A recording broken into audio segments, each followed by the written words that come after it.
Cloudy today with a 70% chance of rain or drizzle. The high today will be 8. Tonight, cloudy conditions continue with fog patches developing early this evening. The low will be +3. And in Peterborough on the 4th as today, cloudy with rain or drizzle expected today. The high will be 7. Tonight, it'll be cloudy, but there is a chance for more precipitation. The low will be +1.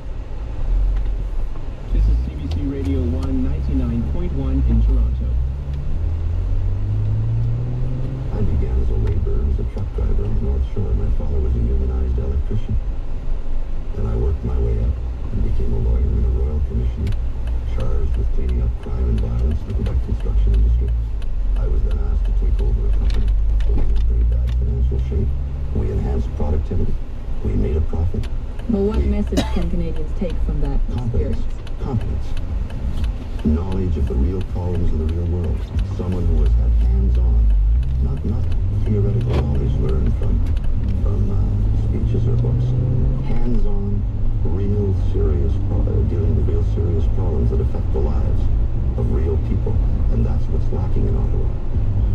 That's Quebec businessman Brian Mulroney back in 1983, speaking with then host of the House, Denise Rudnicki. Then, Mulroney was just a candidate to lead the Progressive Conservatives, who would become one of Canada's most consequential prime ministers. I'm Catherine Cullen. This week on the House, Mulroney remembered. Former Prime Minister Joe Clark on how his colleague reshaped Canada's role on the world stage. Plus, Erin O'Toole and John Baird on how Mulroney's highs and lows changed the Conservative movement and whether his big ambitions would fit in today's politics. Also on the program, CSIS says scientists at a top-tier infectious disease lab work to benefit the Chinese government. How serious is the fallout? And what the Online Harms Act could mean for what you see on your computer. But we begin with how Brian Mulroney changed Canada. The House is now in session. He was committed to this country, loved it with all his heart, and served it for many, many years in many different ways. As Prime Minister, he unleashed free enterprise. He crushed inflation. He signed one of the most important free trade agreements in the history of the world with the United States of America that remains largely in place today. He also did something that I find quite remarkable in that he made sure Quebecers felt like they belonged in Canada. He tried to get the current brand of Conservatives to realize that acid rain, climate change, ozone, these kinds of issues transcend partisan politics. He was a friend. First of all, a friend. Yes, we had reconciled. But very late, too late, so many years. At the end of the day, it's a lot of years left for a marvelous friendship. Prime Minister Justin Trudeau, Pierre Poilievre, Jagmeet Singh, and Elizabeth May. And that last voice, former Quebec Premier Lucien Bouchard, who split with Mulroney over Quebec separatism and reconciled a short time ago. Just a few of the many tributes that have poured in reflecting on Mulroney's legacy. I spoke to Brian Mulroney a few months ago and had the chance to ask him about his contributions, starting with what he thought was his most important contribution on the world stage. Well, Patrick, I don't know that I had one, but I'll let the historians deal with that. I was very pleased, of course, with our fight that we had to end apartheid in South Africa and liberate Nelson Mandela. That was a major victory for Canada and the Commonwealth. We played for, the negotiations for the free trade agreement and NAFTA, which have transformed our economies and created millions of jobs at home. And things like that are big ticket items. And I'm very proud of them. But I'd have to ask the historians what they think.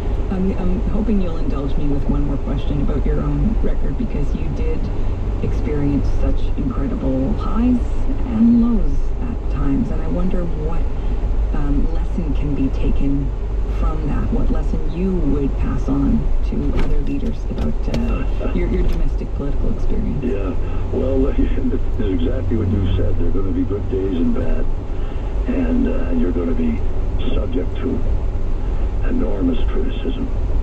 But you've got to hold firm.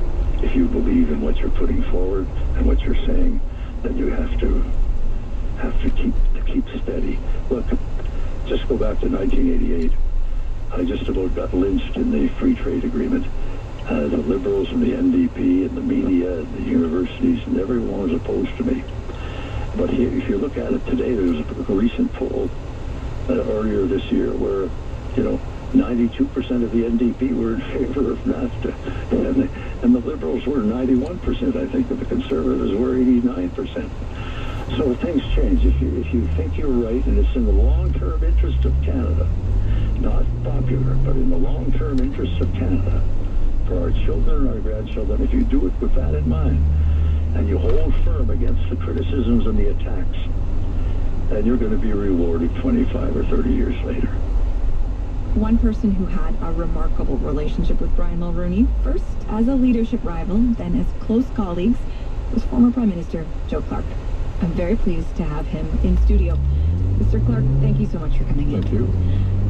What do you think of when you hear Mr. Mulroney reflecting on his legacy like that?